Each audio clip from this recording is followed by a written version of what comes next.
The siege begins. But now marshal your own troops, O city of troops marshaled against you, for they have laid siege to us. Micah 5:1.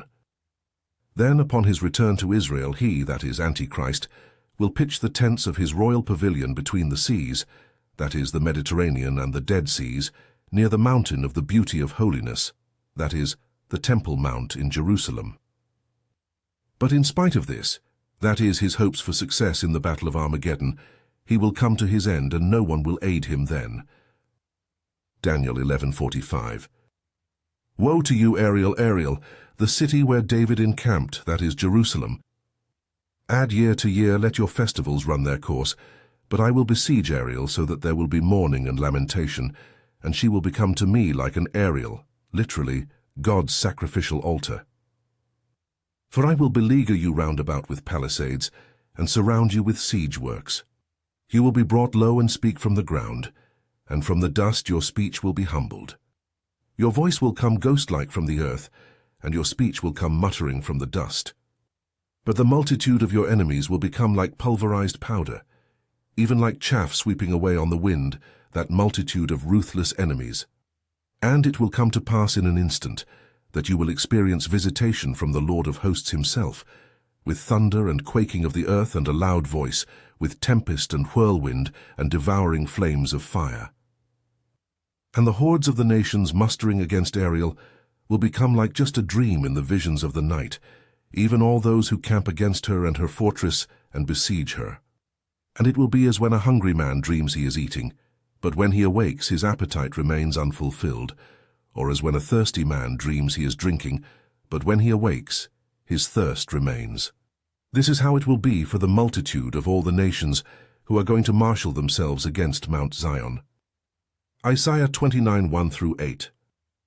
These passages, while presaging the beast's defeat in the soon-to-ensue Battle of Armageddon, show Antichrist hemming in the resistance in preparation for a grand assault on Jerusalem.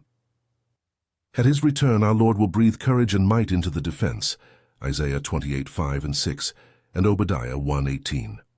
At this moment, however, as the dire nature of their predicament sinks in, the defenders have begun to realize the complete hopelessness of their cause, absent a miraculous divine intervention, a situation producing mixed emotions and pleas for help amidst expressions of despair. The harvest is over. The summer has passed, that is, time frame nearing the Day of Atonement, but still we have not been delivered. Jeremiah 8:20.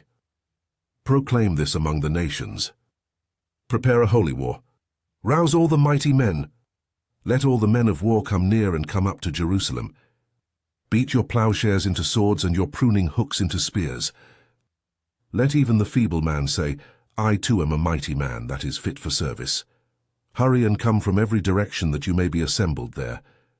And thou, O Lord, do thou likewise bring down thy own warriors there to Jerusalem. Joel 3:9-11.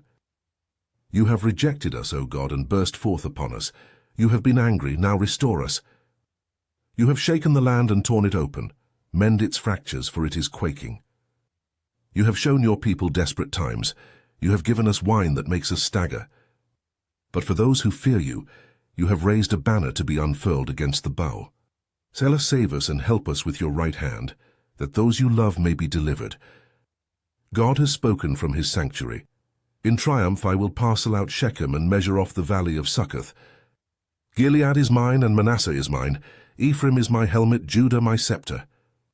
Moab is my washbasin. Upon Edom I toss my sandal. Over Philistia I shout in triumph.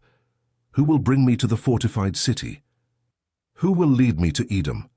Is it not you, O God, you who have rejected us and no longer go out with our armies?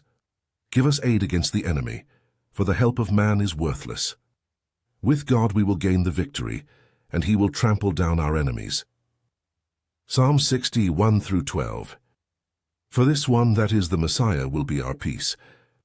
When Asher, that is a type of Antichrist's world coalition, comes against our land, and when he tramples upon our fortifications, we will appoint 7 generals, literally shepherds, against him, even 8 rulers of men, that is, the 7 and the supreme civil commander represented by Shebna, in Isaiah 22:20 through 25.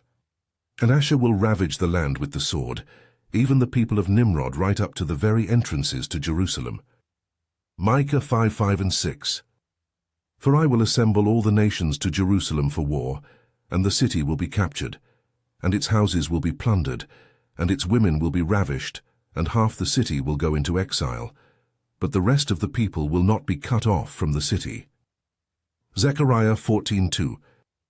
And I asked the man, that is the angel, clothed in linen suspended above the waters of the Euphrates, how long it would be until the fulfillment of these marvelous things. And I heard the man, that is the angel, clothed in linen suspended above the waters of the Euphrates, for he lifted his hand and his left hand to heaven, and swore by the one who lives forever that it would be a time, times, and a half, that is, the 3.5 years of the great tribulation, and that when they, that is, the beast's forces, had finished shattering the power of the holy people, all these things would come to an end. Daniel 12:6 and 7.